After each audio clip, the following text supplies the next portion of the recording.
Hello learners, welcome to the video lesson 27, The Parrot Who Wouldn't Talk by celebrated writer Ruskin Bond of secondary level.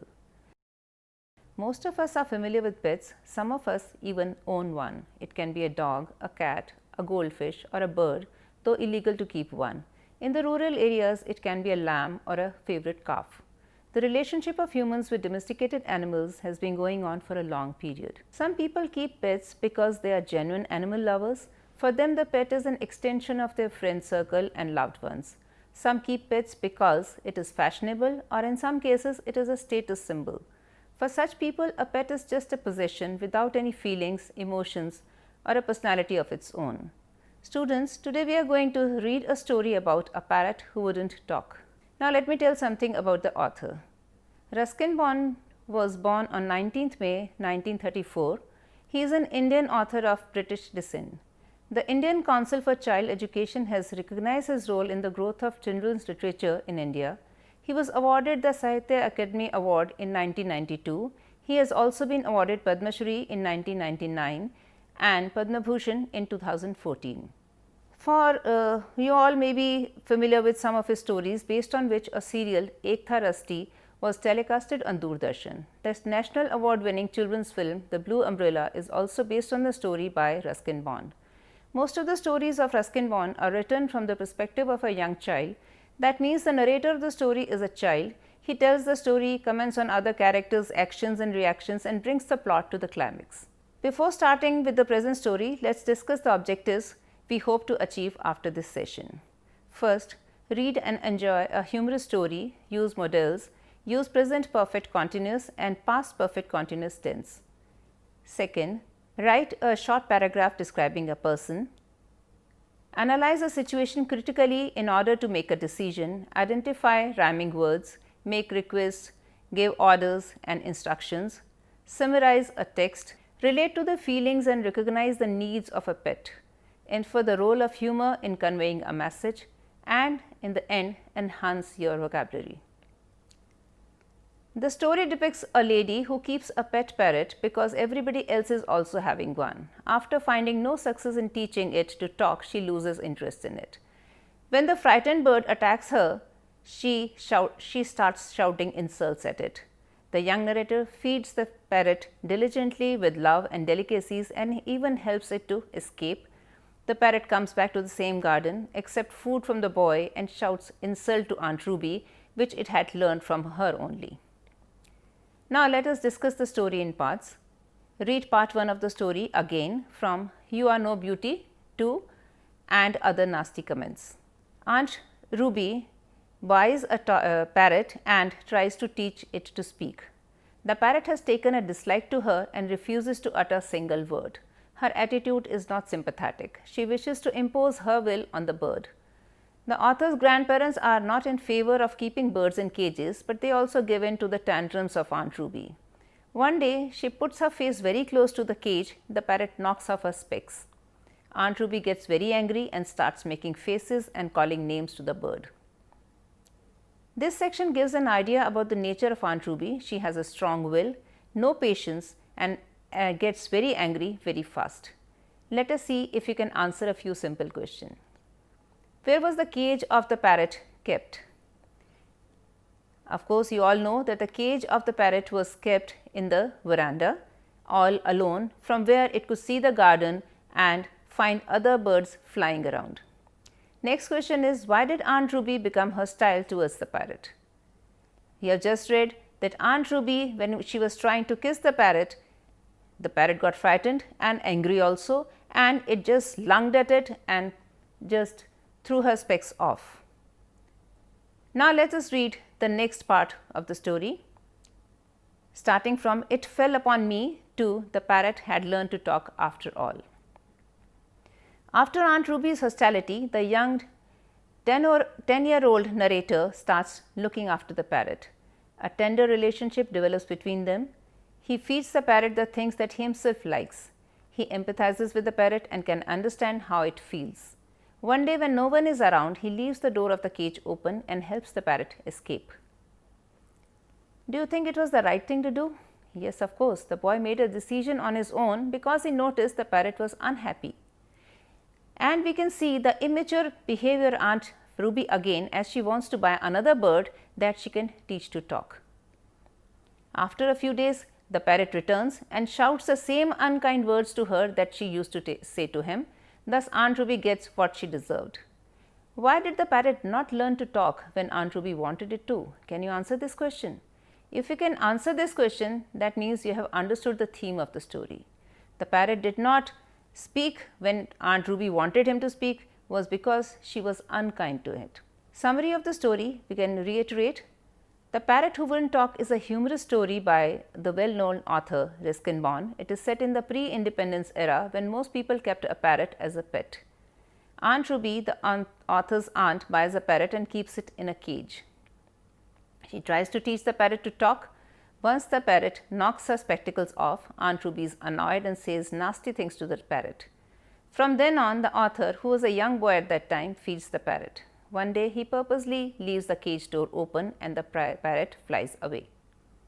A few days later, it comes back, sits on the branch of a tree, looks expectantly towards the boy waiting to be fed. But when it sees Aunt Ruby, it shrieks and says the same nasty things that she had said to it. And what were those things? You are no beauty, you are no beauty, you can't talk, you can't sing, you can't dance. Aunt Ruby feels embarrassed and finally the parrot learns to talk after all. Points to consider in the story are: one should keep pets only if one has real love and affection for them. Pets also have feelings and emotions. They too understand real affection and respond accordingly. Aunt Ruby bought a parrot only because she wanted to teach it to talk. The parrot did not respond to her authoritative manner and never repeated a single word. Frightened by her closeness, he knocked off her spectacles. Aunt Ruby started disliking the parrot after that incident. She passed nasty comments such as you are no beauty, can't sing, can't dance, can't talk, and made faces at it. The 10-year-old nephew looked after the parrot henceforth, feeding it with what he himself liked. The parrot understood real affection and responded accordingly. The door of the cage was left open on purpose by the young boy and the parrot flew away. This action had silent support of his grandfather. Aunt Ruby, a stubborn person, wanted to buy another bird as she had to fulfill her desire to teach a parrot to talk, though she was not given permission for it by her father. The parrot came back to sit on the branch of it in the garden, maybe to thank the person who had given it freedom. It even accepted a half-eaten mango from the boy. Aunt Ruby thought that it must have missed her, but the parrot shouted the same insults at her what she used to say to it. The parrot learned to imitate what was spoken to it. The important lesson we learn from this story is that love and affection can win over anyone. Authority without care will not produce desired results. Another lesson we learn is that we should be kind to our pets, empathize towards them because they depend on us. Nobody likes captivity and pets too have feelings. Let's discuss some vocabulary. You must have read in the story, sometimes it is called parrot and sometimes it is called parakeet. Actually, parakeet is a type of parrot, so it is okay if we call a parrot a parakeet or a parakeet a parrot. Another word used here is unfortunate. Unfortunate means unlucky. Here, unfortunate is used for the parrot who has been put in a cage, his freedom has been curtailed. Mimic is another word. Mimic means imitate the sounds without understanding them. Another word used is tantrum, that is the outburst of anger which is used in context with Aunt Ruby. When she does not get her way, she throws tantrums. Her style is unfriendly and that is used by Aunt Ruby when she is not friendly at all with the parrot. Making faces, showing dislike, and winging its way, flying away. This expression is used for the parrot when it fights its freedom. Let's do some grammar. First thing to do is modals. Modals are special type of auxiliary or helping verbs that are used with the main verb to make the sentence more meaningful.